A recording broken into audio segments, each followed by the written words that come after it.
We are going to start Small Spaces, Chapter 20. Ollie hurried to the window, heart thudding. The house was surrounded. The scarecrow's blind eyes stared up. Ollie ran for the door, burst past the ghost, and then she was racing down the stairs. "Brian, Coco!" Behind her, the ghost screamed out a long wail of despair. The kitchen smelled of burning. Ollie ran in, found herself coughing. The oven was billowing smoke, and Brian and Coco sat at the table, dazed. Ollie ran forward furiously to shake them both by the shoulder. Brian stared up at her red-eyed. "This is why you don't make fires in strange stoves," Ollie growled. "They smoke and you die." Brian was getting clumsily to his feet, shaking his head, coughing. Coco, much smaller, was mostly unconscious. "Help me," Ollie cried. She grabbed Coco's shoes and socks, still drying on the stove, and heaved them and her lunchbox back into her backpack.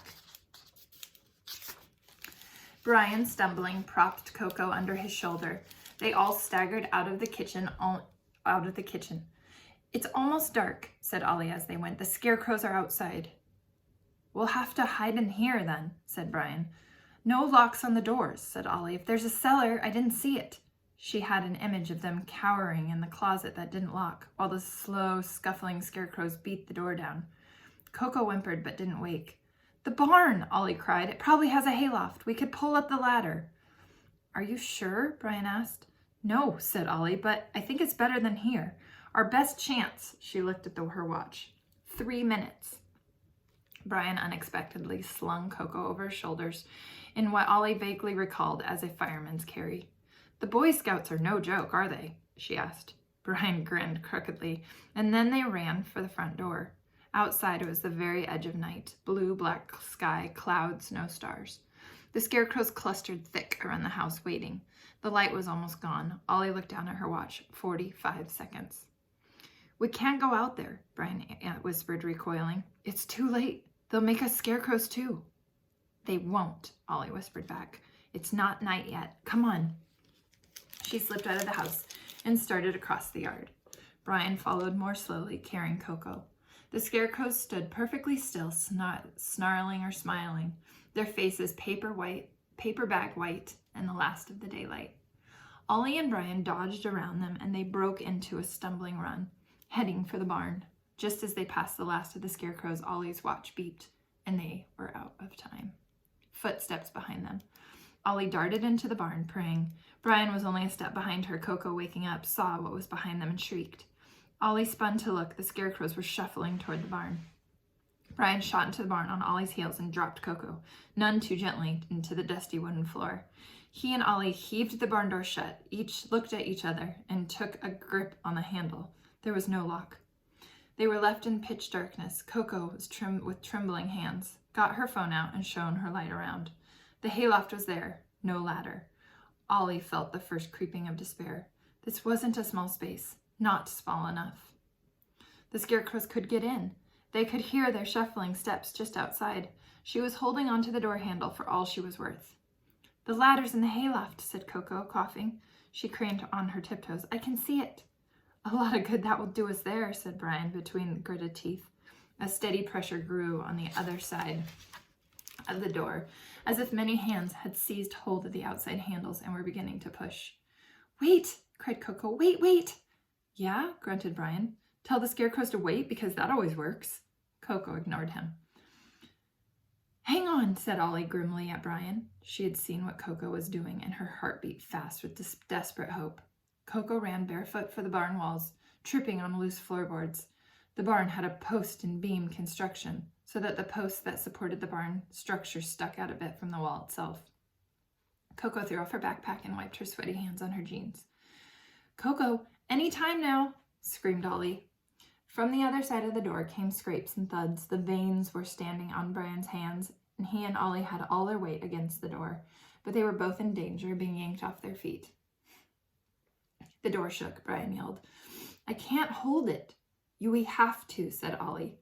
Coco let out a deep breath, grabbed the posts, and began climbing. Ollie kept half an eye on her progress, even as she felt splinters from the door handle work their way into her hands. Once Coco slipped and nearly fell, and Ollie seemed to feel a jolt in her own body. "Come on, Coco," she shouted. Now Coco was at the height of the hayloft, high enough above the barn door to break a leg if she fell. Now was the trickiest part, where she would have to let go of the post she climbed, reach out, and grab the lip of the hayloft. Coco hesitated. The door shook. "Coco!" Brian yelled. Coco let go of the post, caught the edge of the hayloft, and swung a moment in space, one-handed. Ollie saw the hand slipping. Her heart seemed to leap in her mouth, but then Coco's other hand shot out and she pulled herself up. From as far as the barn door, Ollie could hear the whine of her breathing, almost a sob. But then Coco heaved herself to her feet, and the next moment, the heavy hayloft ladder slid down and landed thump on the floor. "Come on, you guys," Coco yelled from above. "If we can brace the door with something," panted Ollie, "it might give us time to get up to the hayloft. Pull the ladder up after us." "What if they can climb?" said Coco from above. "Or jump?" She was still breathing hard. "They can't," said Ollie, hoping that she was right. "They have garden tools for hands." "There!" cried Coco. She was shining her phone light around the barn floor. It lit up a pile of rusty shovels. Brian and Ollie looked at each other. "Can you hold the doors?" Ollie asked him. "For about 5 seconds," Brian grunted. He took a new grip on the door and gritted his teeth. "Now!" cried Ollie. She let go of the handle, ran to the pile of tools, and grabbed a shovel. Brian's arms were trembling. The door was already beginning to give. "Ollie!" he screamed, just as she sprinted back and jammed the old wooden shovel handle sideways between the door handles. Brian let go. It shook but held. "Will it last?" asked Brian, panting. "Probably not," said Ollie grimly, "but it might last long enough." It was witch-souled dark in the barn, except for the stabbing beam of Coco's phone light. "Come on!" Coco cried. She pointed her light at the ladder. The shovel handle was already splintering. "Go on, Ollie," said Brian, shoving her toward the ladder. When she hung back, he said, "Go on!" The ghost of a smile. "Chivalry, remember?" Ollie met his eyes and without a word began climbing the hayloft ladder. No time to think of the height, not even time to be scared. Coco's light jerked up from the ladder to the door. Ollie risked a glance back. She was more than halfway to the loft. The old shovel handle was bending. With a crack it gave. Now the door was sliding open. A soft, painted-on face thrust itself into the gap. Ollie made it into the hayloft just as the first scarecrow shuffled into the barn. Brian, right behind her, was still on the ladder. "Hurry, Brian!" Coco cried. "Hurry!" "I hope they can't jump," Ollie thought. "I hope they can't climb." The scarecrows had surrounded the ladder, shaking it from side to side. Brian made a desperate grab for the lip of the hayloft just as the ladder went tumbling sideways and crashed down onto the barn floor. "Brian!" Ollie yelled. She and Coco hurled themselves forward at the same moment and grabbed his hands. The ladder lay on the barn floor, and Brian was dangling feet over the splintered wood, above the grinning scarecrows. They made a whispering sound like straw rustling as they reached up their garden rake hands. Brian was heavy. His feet swung and kicked in midair.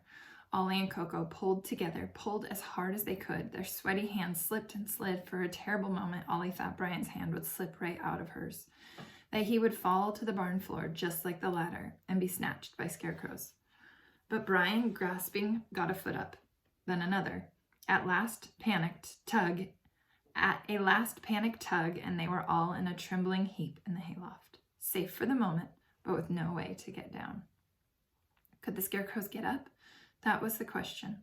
The scarecrows glared at them, but Ollie had been right. They couldn't climb with their garden tool hands.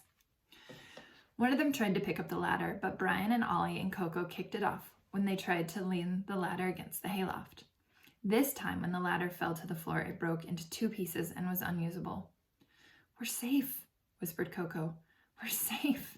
Her phone light flickered over the scarecrow faces. "Maybe safe," whispered Ollie, for more and more scarecrows were pouring into the barn. Among them were several they recognized. There was Denise Carter and Elodie Finnegan, Jim Johnson. Their hands were garden tools, all of them button-eyed with lips of string. Ollie swallowed. "Let's see if they can talk," she said. "Maybe they can tell us something useful." "How can they talk?" Coco asked. "Don't know. How can they walk?" "Hey!" Ollie shouted before she could lose her nerve. "Hey! Can you talk?" A sound from the scarecrows like the rattling of straw. Then Phil's face looked up at them. Brian let out a pained breath. A hole in Phil's straw mouth opened. A voice spoke like the wind in the wheat in summer. "Come down," breathed Phil. "Come down and join us. It's nice. You'll like it. You live forever and you'll never be sad again. Phil, the idiot, Ollie had always thought, the guy who stuck girls' hair to the back of their seats with gum. But Brian was staring at his friend, his face blank with horror. She stretched out to take Brian's hand. On the other side, she saw Coco doing the same thing. Ask him, whispered Ollie. Ask him if he remembers anything. Brian licked his lips. Hey, Phil! Gone was the hockey swagger, his voice a cracked whisper, not much better than the sound of the Scarecrow. What happened, man? Calm down, returned the Scarecrow. No, said Brian violently. Don't you remember? I'm Brian. Brian! We caught tadpoles in the creek when we were little. Your mom makes the best blueberry pie in the world. You were mad when I made the hockey team and you didn't, but you never said one word to me except way to go. Suddenly, Phil's face moved more like a real face, just visible in the light of Coco's phone. Brian? Whispered the Scarecrow in a different voice. Brian, where are we? Brian's hand was trembling in Ollie's, but his voice was steady when he said, I have no idea. How did you get this way, huh? Can you tell me that? He smiled at us, breathed the Scarecrow. I only remember the smile. Then the Scarecrow's limbs jerked in a way that wasn't at all human. Maze, he whispered, in the maze. The brief humanity was gone from his face, fast as it had come. He was only a Scarecrow, standing stiff in the straw. They stood in mass ranks, not looking up now, just standing, empty as dolls, waiting. Brian bowed his head. He was still shaking. Coco's phone reflected a little light into their faces, making them look like specters in the darkness of the haunted world. They were all still holding hands. At least Phil is still in there somewhere, said Coco. He's not gone. He remembered you. I'm sure he did. Brian didn't answer. They didn't say anything for a while. We ought to keep a watch, said Ollie, rousing herself. If they could climb, they'd be doing it already, said Coco. Still, said Ollie. After another pause, she said, I met Beth Webster's ghost in the front bedroom. Brian and Coco both swung around to look at her. She said that the smiling man was in the center of the maze, continued Ollie. That the maze is the doorway between worlds and that the Scarecrows hold it open somehow. After what Phil said, I think that's where we have to go. Into the maze. It could be a trap, Coco pointed out. She'd begun to shiver as hard as Brian as the shock from terror and climbing wore off. Ollie saw that her hands were full of splinters and bloodied.